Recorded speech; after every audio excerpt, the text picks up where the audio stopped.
Hello everyone, welcome to another episode of Talk Scope. Today we have invited a very peculiar person who made it to Harvard from Mongolia and someone who accomplished a lot of dreams. He's worked at Wall Street of New York and is currently working as the Vice Minister of Mining and Heavy Industry of Mongolia. So thank you for accepting our invitation. So would you kindly introduce yourself to our audience? Thank you for having me here today. My name is Batnairamdal, or just simply Nagi. And I was born and raised in far western Mongolia, Hoth province.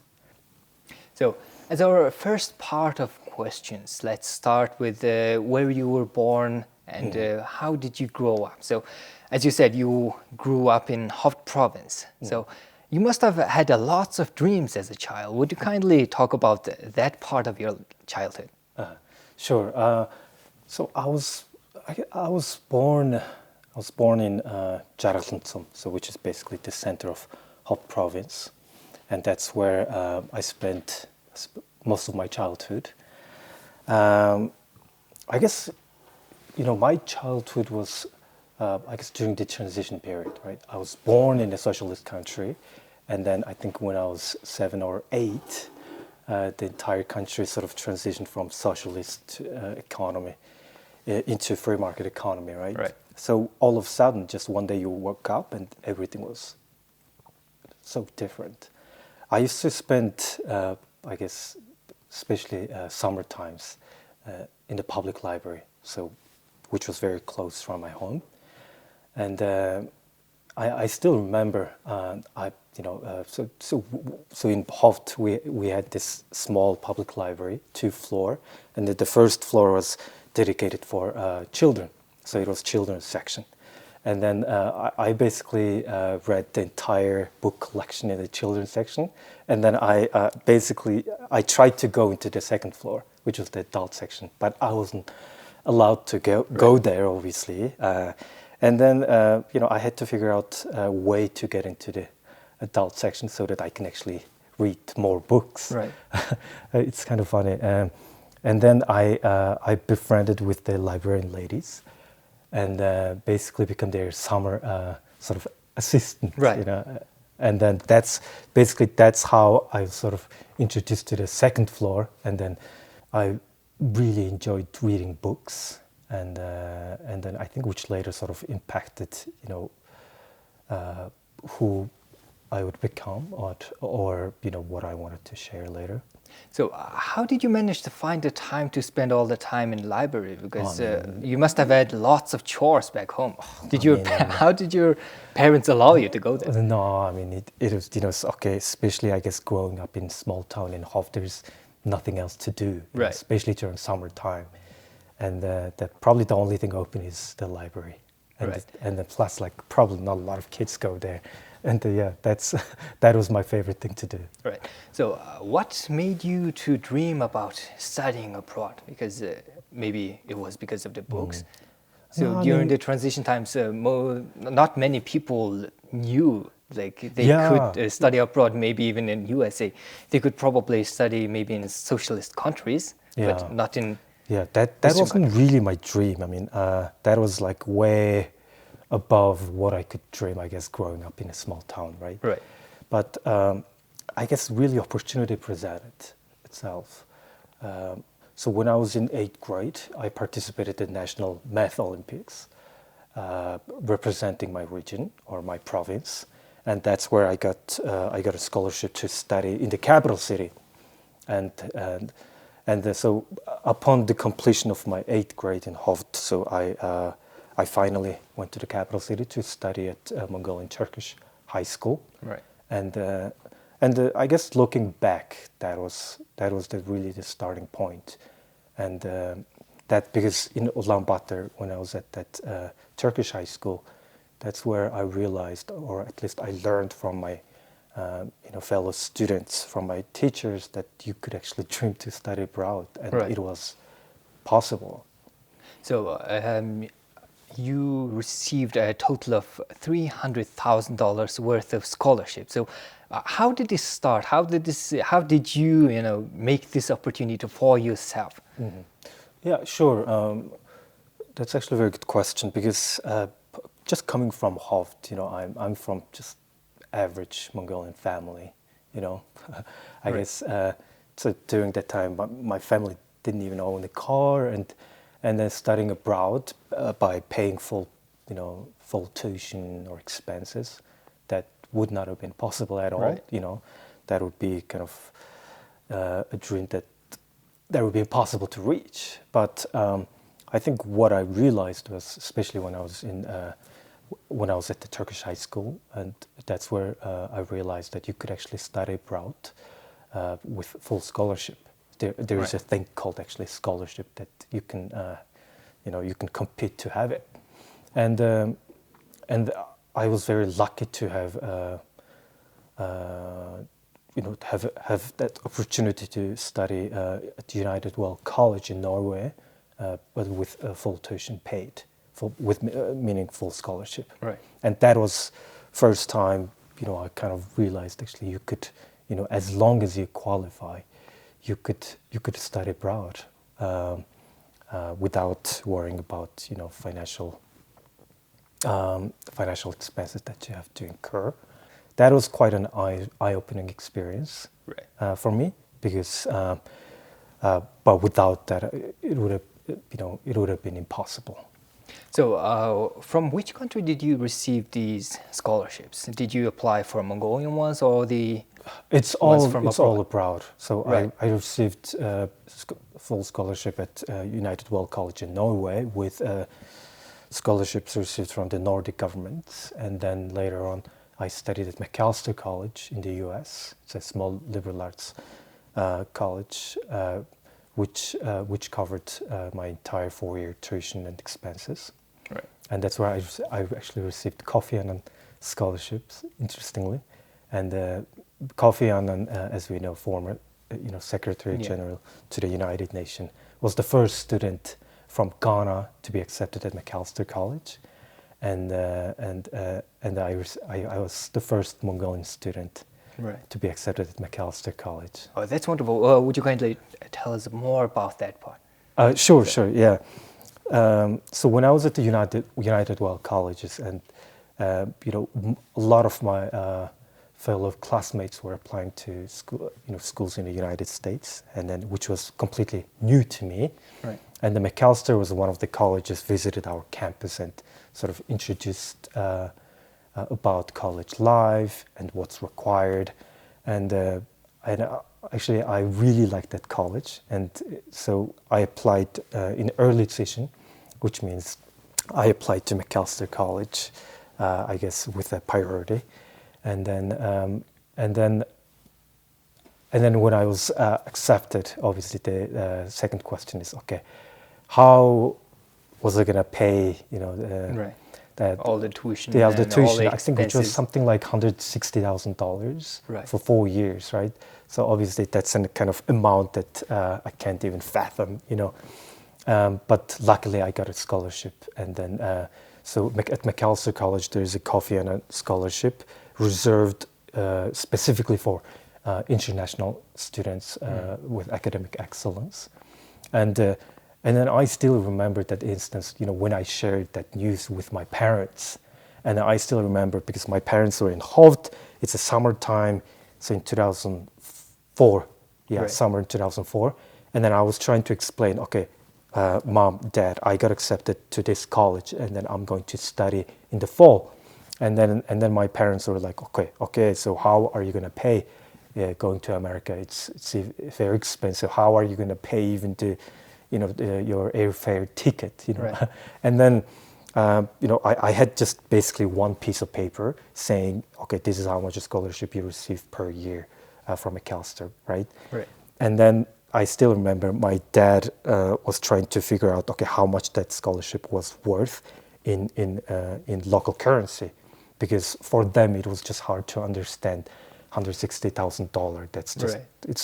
it's a too big amount, Right. And then so my dad was trying to put that amount in the calculator, and then obviously multiplied by the exchange rate. Right. But the calculation, but it was the digits were more than 8, which means that the The 999. calculator was basically like not sophisticated enough to show the entire Right. amount. It just showed error, And then my dad got upset, and then he's like, "Okay, it doesn't even show in the calculator. Like it's impossible that somebody would So give just give that you much that amount much, of right. money." Yeah, but to be honest, I was still a kid. I mean, it was still hard for me to actually understand, except just a piece of paper, like which was sent through an email saying Right. you got a scholarship. You can study at that college.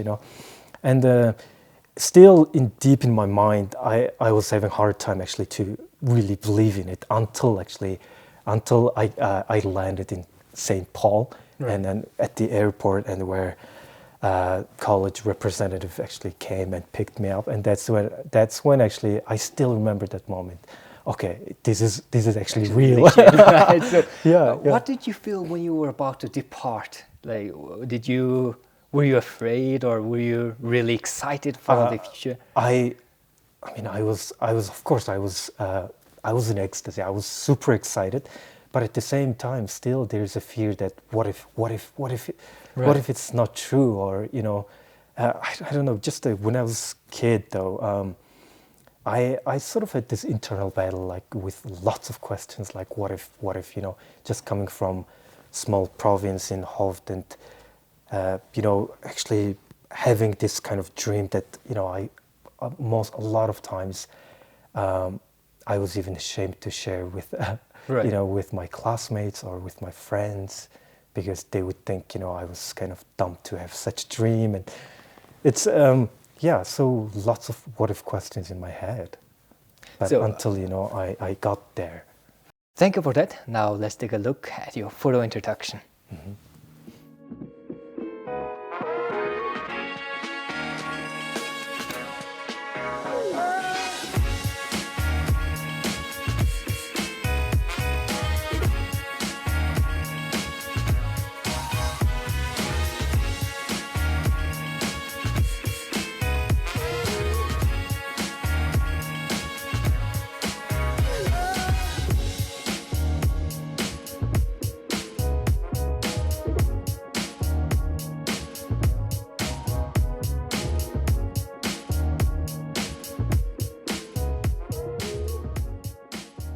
As for this part of questions, I want to focus on the time you were studying abroad, and especially in the United States.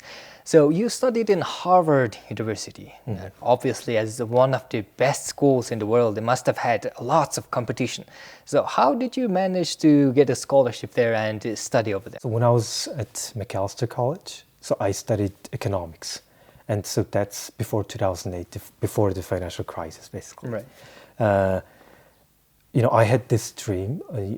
I took this class called Deals, where a lot of our alumni, who went on to work on Wall Street as investment bankers, and then that's when sort of clicked, and then, I really wanted to be an investment banker on Wall Street. Right. But I couldn't get that job, upon graduation from college. So I mean, it was a tough time, especially for international students in the U.S. The entire economy was just melting. And Right. in 2008, it was really historically bad time. Right. So I worked there in Silicon Valley in a small private equity firm for a year, and then decided to go home. So I came back to Mongolia in 2009 and worked in corporate finance for a few years.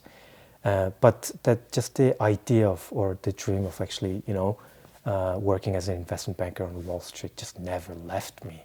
Right. Even when I was working in Mongolia, why not? So after a few years, I always knew that you could always go back, but the only way to get back to, I guess, the to get that job on Wall Right. Street, you could actually apply for MBA programs, and where actually you can get that job, like upon graduation. Right. And then I decided to apply for MBA programs in the U.S. I guess with 4 or 5 years of work experience, but in Mongolia. And then obviously the question was, would MBA programs accept my, humble working experience in Mongolia? Right. Is that something that compete against, some other young professionals working with McKinsey in New York or, Bank of America in Sydney? That was a big question mark. And applying from Mongolia, is that even possible? Right. So I had lots of questions, but then they decided to basically apply for top programs, and but just applying from Mongolia back, during that time, it was hard. I have to say, there weren't many people who could actually advise Right. what kind of application you could write, how you can differentiate yourself, how you can prepare for interviews, even how to pick actually what MBA programs you wanted to apply. Am I actually aiming too high? Is Harvard actually possible to even get accepted? Right. And then I decided to apply basically for top 4 programs, and then just looking at the ranks, and which was kind of probably dumb thing to do, Right. but I had no choice really. After you graduated, Yeah. you got what you dreamed for and Yeah. started working on Wall Street. Yeah. That's actually amazing itself. So, how was it working in Wall Street, and what skills did you learn along the way? Was it? I assume it was really hard. Yeah, that was harder than I initially thought. Right. Obviously, I had this dream of actually working on Wall Street, but once you start working, it's harder than I could initially imagine. So I did summer internship when I was at Harvard, Right. with Bank of America Merrill Lynch in their merger and acquisition group, where basically we advise multinationals, global companies to acquire competitor or merge with other big companies. So especially, I guess, in more sophisticated economies, merger and acquisitions are actually sort of ubiquitous. It happens pretty much every day, and so when I started at Bank of America, I mean, obviously I was very excited, but at the same time I was very nervous. Right. So, oh my God, am I qualified? Or what if I make mistake? Or how am I gonna learn? How am I gonna pass as a good associate? And because in the summer internship is 10-week program where you have to really sort of demonstrate that you could work there and be part of the team, be part of the corporate culture as a full-time banker. And then so I worked there for 10 weeks and I got a full-time offer. So obviously that's when I sort of actually I probably Right. could do this job. But it was very challenging, working very long hours. And then obviously I heard stories of working like 80 to 100 hours per week. But actually when you work that hard, and then so you learn a lot. It requires a lot of stamina to sort of grind through long hours. Right. And then you get to work on number of projects at the same time. And then the people you work with are actually incredible and extremely qualified, incredibly smart, very hardworking.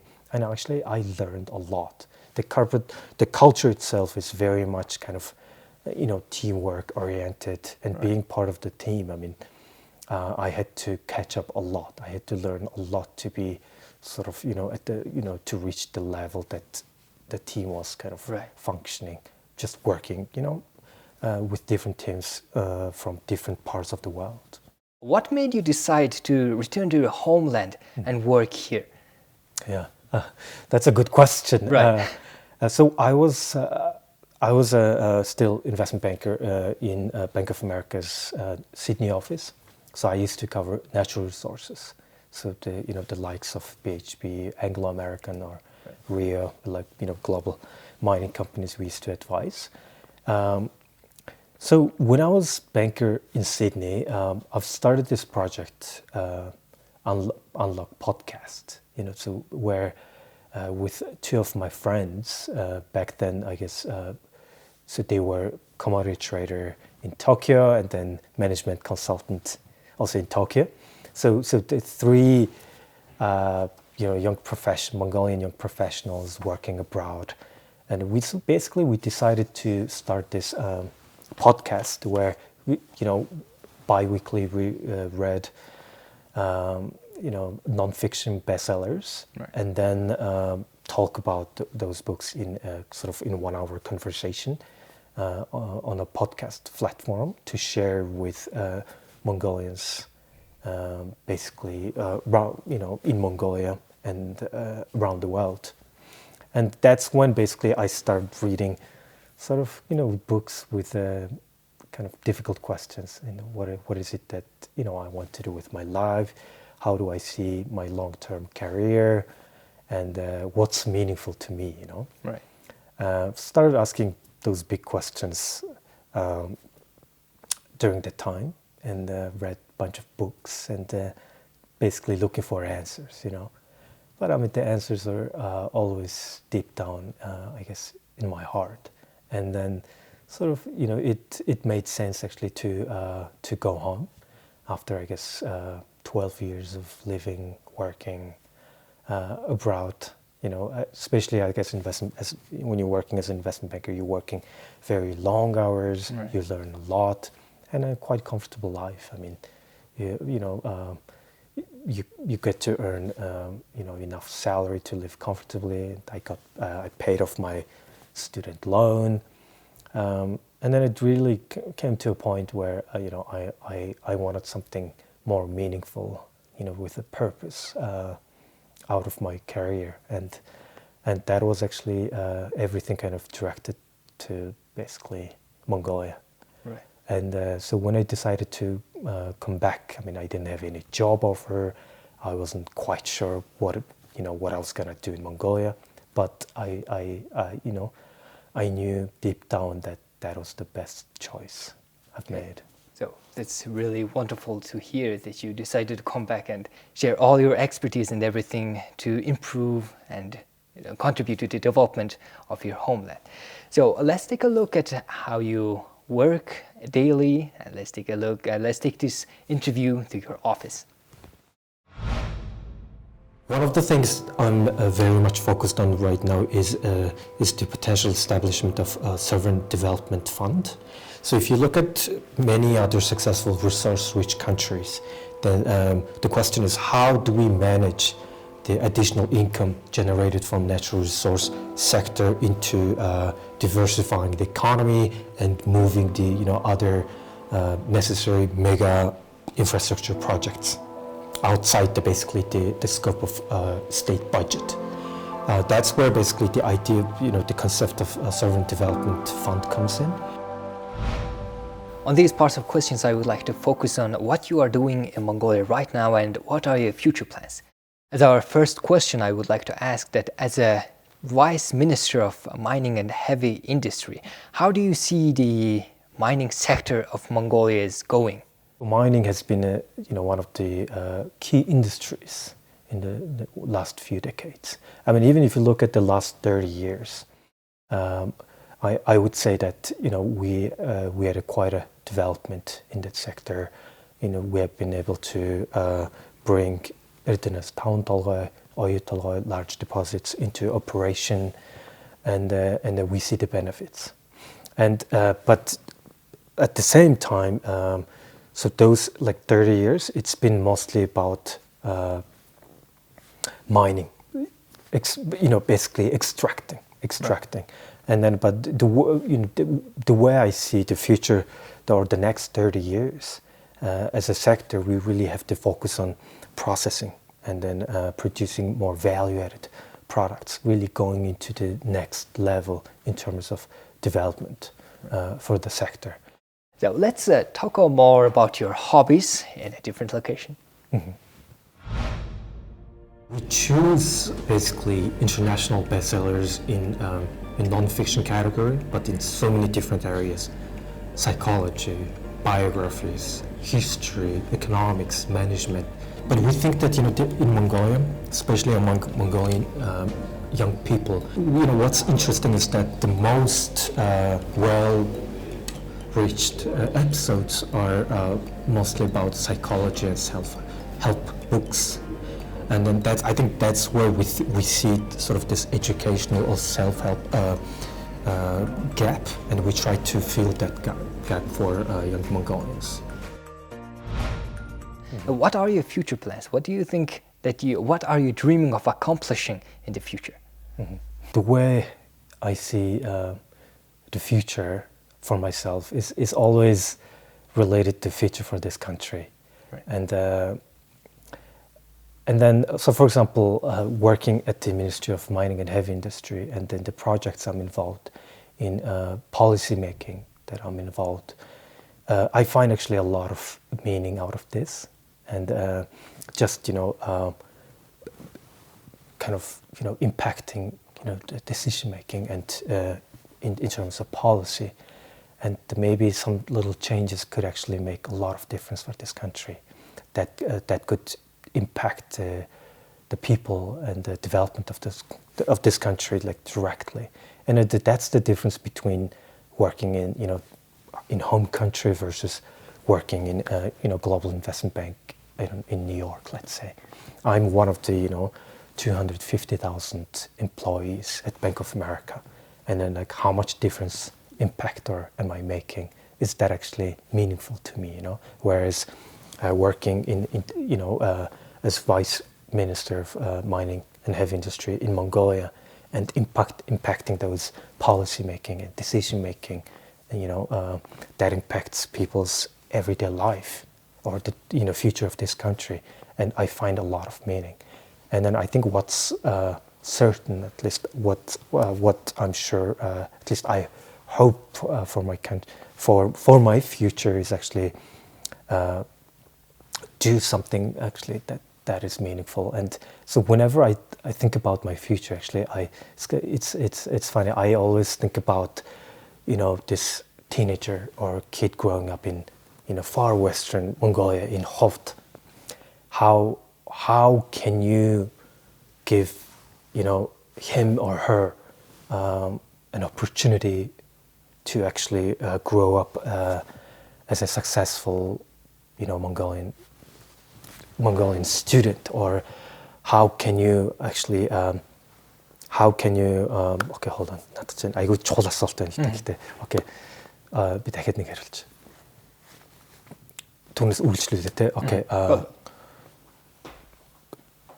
So whenever I think about a future for my career or future myself, it's I always sort of like think back, how I grew up in Hovt in far western Mongolia, and I always think about this kid growing up in far western Mongolia and having a dream to study in a good school, or actually having a dream to have a family,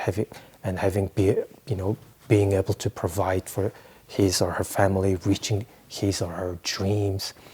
And so it's basically like, how can I be in a policy, like in a decision making, where I can provide an opportunity for these kids to reach their potential, reach their dreams, and whatever career that might be, and that's where basically I see my future. It's always been kind of related to this kid growing up in far western Mongolia or any part of this country. That is wonderful, and I hope that many people will find inspiration from that quote. So thank you for accepting our invitation and arriving here and giving us this wonderful interview. Thank you for having me. Okay, so today we interviewed Mr. Batnairamdal, the Vice Minister of Mining and Heavy Industry, someone who's contributing greatly to the development of this nation. So that was it for this episode of Talk Scoop Show. Please tune in next time for more.